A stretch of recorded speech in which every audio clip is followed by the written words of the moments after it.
بسم اللہ الرحمن الرحیم. Dear students of second year civics, آج کے ہمارے لیکچر کا عنوان ہے تحریک خلافت. ساری دنیا کے مسلمانوں نے ہمیشہ خلافت کے ادارے کو بڑی عزت اور احترام کی نگاہوں سے دیکھا ہے اور اسے عالم اسلام کے اتحاد کی علامت سمجھا جاتا تھا.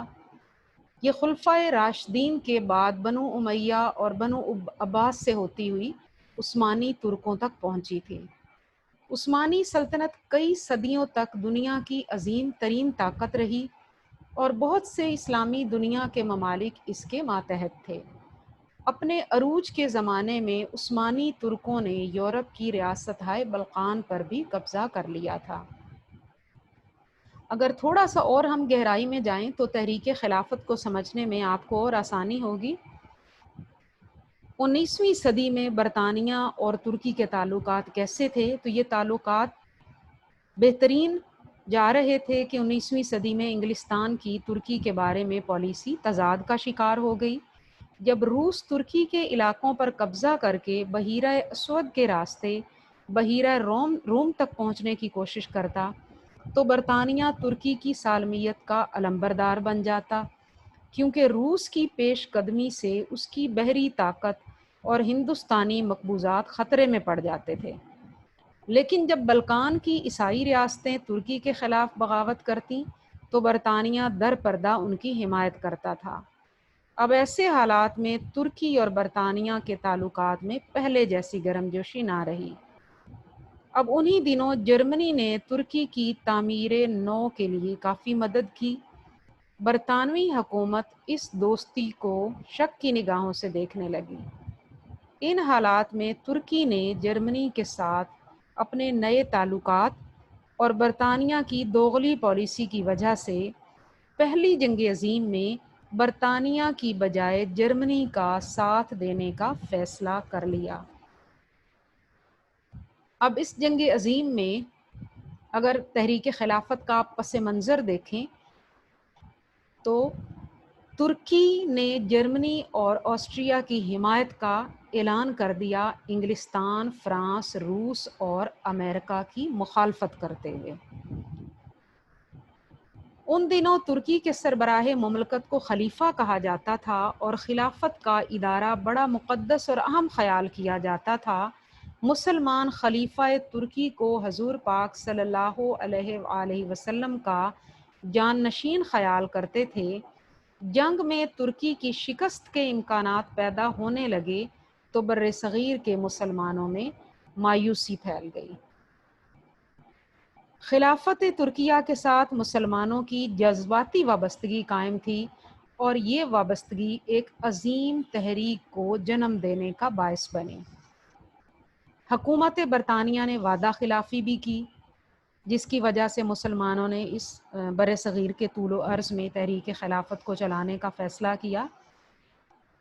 شروع میں حکومت برطانیہ نے یقین دہانی کروائی بر صغیر کے مسلمانوں کو کہ ترکوں کو ان کے مرکز سے محروم نہیں کیا جائے گا اور نہ ہی ترکی سے اس کے علاقے چھینے جائیں گے.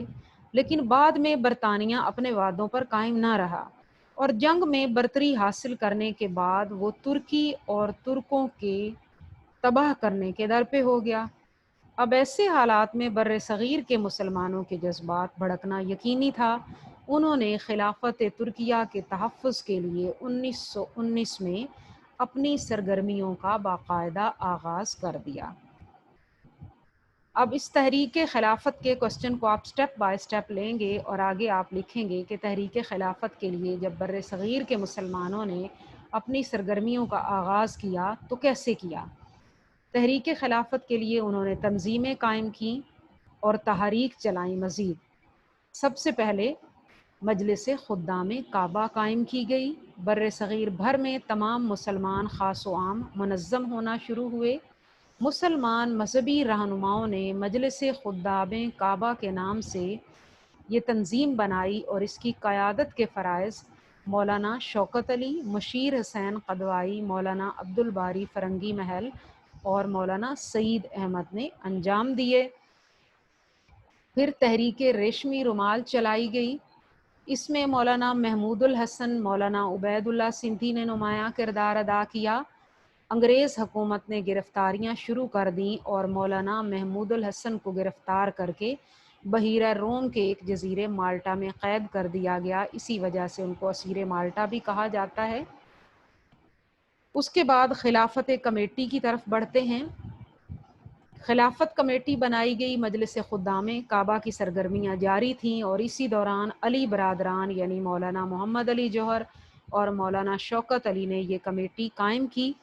اس میں مولانا حسرت موہانی، مولانا عبد الباری، مولانا ابو الکلام آزاد، ڈاکٹر انصاری اور حکیم اجمل خان کو خاص طور پر شریک کیا گیا، اور اس کمیٹی کے رہنما علی برادران ہی تھے، اور اس نے پورے برِ صغیر میں تحریکیں شروع کیں، جلسے جلوس منظم کیے، ترکوں کی مدد کے لیے قراردادیں منظور کیں، اور ملک بھر میں تمام بڑے شہروں میں اور چھوٹے شہروں میں چھوٹی چھوٹی کمیٹیاں بنائی گئیں، اور احتجاج ملک گیر صورتحال اختیار کر گیا، اور برِ صغیر کے مسلمانوں نے اپنے تمام مصروفیات کو بالائے طاق رکھتے ہوئے اس خلافت کی سرگرمیوں میں بھرپور حصہ لیا اور اس کو بہت مؤثر بنایا۔ اب یہاں پہ اگر آپ دیکھیں تو میں نے مجلس خدام کعبہ میں، تحریک ریشمی رومال میں، خلافت کمیٹی میں آپ کو مختلف شخصیات کے نام گنوائے ہیں۔ یہ آپ نے بالکل اسی طرح سے صحیح یاد کرنے ہیں، ان کو مکس اپ نہیں کرنا۔ یہاں سے آپ کو بہت سارے شارٹ آنسرز اور MCQs آ سکتے ہیں۔ اب سٹیپ بائی سٹیپ چلتے ہیں۔ آگے ہے تحریک خلافت کے مقاصد کیا تھے۔ مقاصد میں سب سے پہلے خلافت ترکی کا تحفظ، کہ ترکی میں خلافت کا ادارہ قائم رہے اور خلیفہ ترکی کی حیثیت کو برقرار رکھا جائے۔ نمبر 2، حجاز مقدس کی حفاظت، کہ حجاز مقدس میں غیر مسلم افواج داخل نہ ہوں تاکہ مدینہ منورہ اور مکہ معظمہ سمیت تمام مقامات مقدسہ کا احترام قائم و دائم رہے۔ پھر ترکی کی علاقائی سلامتی، کہ ترکی سے اس کے علاقے نہ چھینے جائیں، ترکی کی جغرافیائی حدود میں کوئی رد و بدل نہ کیا جائے، اور جنگ عظیم سے پہلے والی اس کی پوزیشن قائم رکھی جائے۔ یہ تحریک چلانے کے 3 مقاصد تھے۔ اس کے سے اگلا سٹیپ ہم دیکھیں گے کہ تحریک خلافت میں گاندھی جی کا کردار کیا رہا۔ اب اور ان کے کہنے پہ بہت سے اقدامات بھی اٹھائے گئے، تو تحریک خلافت زور پکڑتی جا رہی تھی، اور گاندھی نے بھی اپنی تحریکیں برِ صغیر میں شروع کر رکھی تھی، ترک موالات، سول نافرمانی، عدم تعاون وغیرہ۔ وہ انگریز حکومت کو کمزور کرنا چاہتا تھا برِ صغیر میں، اور تحریک خلافت کو عروج حاصل ہوتا جب اس نے دیکھا، تو خود گاندھی نے اور اس کی جماعت انڈین نیشنل کانگریس نے مسلمانوں کے کندھے سے کندھا ملایا۔ دراصل اس کو اپنی تحریکوں کی کامیابی چاہیے تھی اور پرجوش مسلمانوں کا تعاون بھی چاہیے تھا، چنانچہ مسلمانوں نے ان کی حمایت کی۔ ہندوؤں نے مسلمانوں کے ساتھ تعاون کی پالیسی اختیار کی اور گاندھی کو اپنے جلسوں میں بھی لے آئے، اور اس دوران بڑے خوش کن مناظر ہندو مسلم اتحاد کے دیکھنے میں آئے، اور گاندھی جی کے کہنے پر مسلمانوں نے کچھ اقدامات اٹھائے، جس میں القابات کی واپسی، یعنی انگریز حکومت نے جو القابات اور اعزازات ان کو دے رکھے تھے انہوں نے واپس کر دیے، مقامی کونسلوں سے انہوں نے استعفے دے دیے، مسلمان طلباء اور طالبات نے تعلیمی اداروں کو خیر باد کہہ دیا، چھوڑ دیے تعلیمی ادارے، یعنی تعلیم ہی ایک طرح سے چھوڑ دی۔ سرکاری ملازمتوں سے گاندھی جی کے کہنے پر استعفے دے دیے گئے، اور مسلمان علماء نے فتوے جاری کیے کہ مسلمان سپاہی فوجی ملازمت ترک کر دیں، تو فوجی ملازمت سے علیحدگی کی ترغیب دی گئی، اور اس کے بعد حکومتی امداد لینے سے، مختلف تعلیمی اداروں کے لیے جو حکومت امداد دیتی تھی اس سے انکار کر دیا گیا، اور مزید یہ اگر میں آپ کو بتاؤں کہ ہندوستان کو دارالحرب قرار دے دیا گیا کہ یہ جنگ کی جگہ ہے، اس کو چھوڑ دیا جائے، یہاں سے ہجرت کی جائے، تو بہت سارے مسلمان اپنی جائیدادیں اور گھر ہندوؤں کے ہاتھوں پونے پونے بیچ کر خود کابل کی طرف ہجرت کر گئے، اور جب افغانستان کی حکومت نے ان کو داخلے کی اجازت نہ دی تو یہ لٹے پٹے قافلے واپس آئے۔ کچھ مسلمانوں نے تو مزید مہنگے داموں اپنے گھروں کو ہندوؤں سے واپس لیا، اور کچھ کھلے آسمان تلے زندگی گزارنے پر مجبور ہوئے، اور یوں مسلمان معاشی لحاظ سے بری طرح تباہ ہو چکے تھے۔ اس کے بعد اگلا سٹیپ اگر آپ دیکھیں گاندھی جی کے کردار کے بعد اور ان کے مشورے سے اٹھائے جانے والے اقدامات کے بعد، وہ آتا ہے وفد خلافت کی تشکیل۔ 1919 میں ہی علی برادران نے ایک وفد تشکیل دیا تاکہ وہ وفد لندن جا کر وہاں کے ارباب اختیار کو برصغیر کے مسلمانوں کے جذبات سے آگاہ کرے اور اپنے مطالبات بھی پیش کرے۔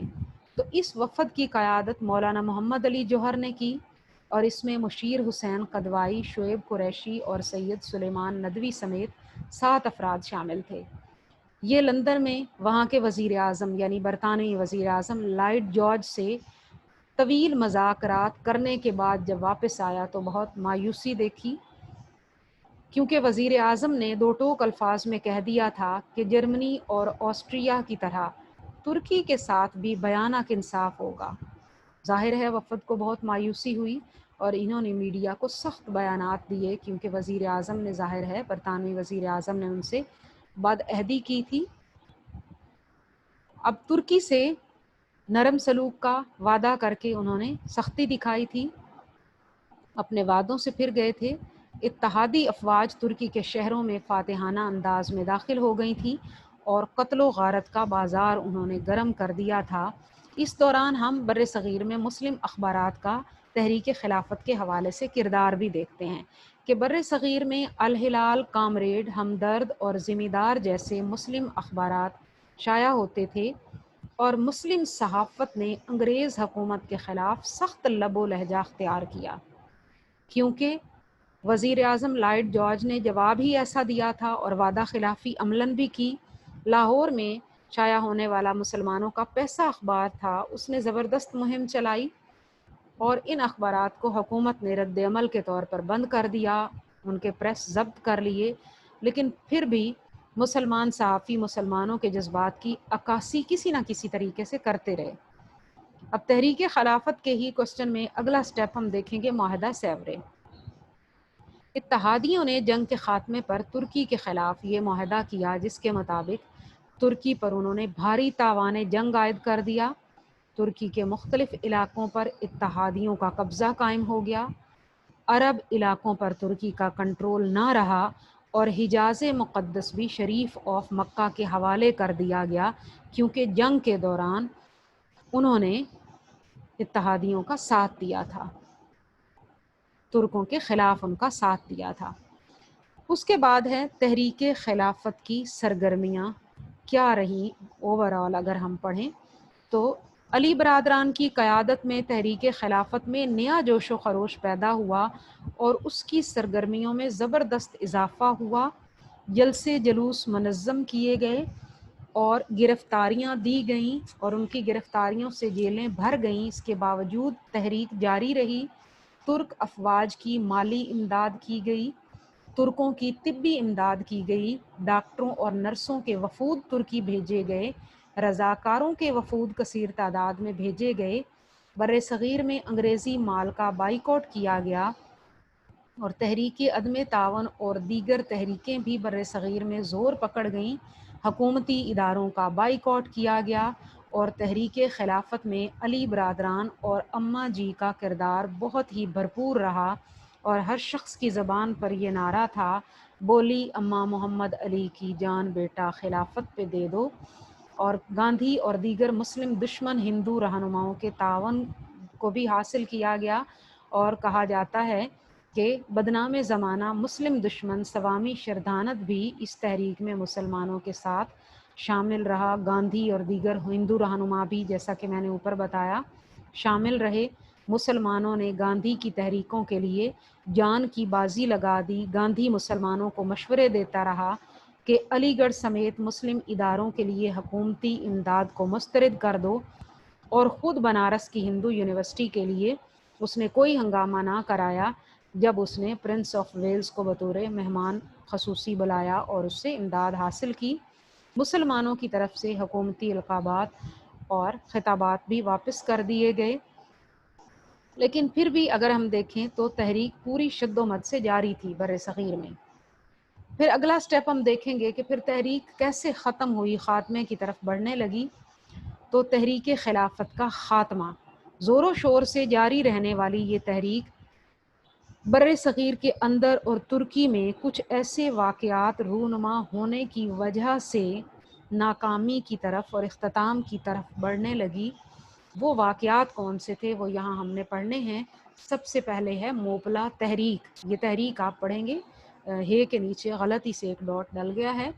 بر صغیر کے جنوب میں مالابار کے ساحل کے ساتھ ساتھ موپلا عربوں نے انگریزوں کے خلاف جد و جہد کرتے ہوئے اپنے علاقوں میں خلافت کے قیام کا اعلان کر دیا۔ حکومت نے سختی سے موپلا تحریک کو کچل دیا اور کم و بیش 8,000 موپلا شہید کر دیے گئے۔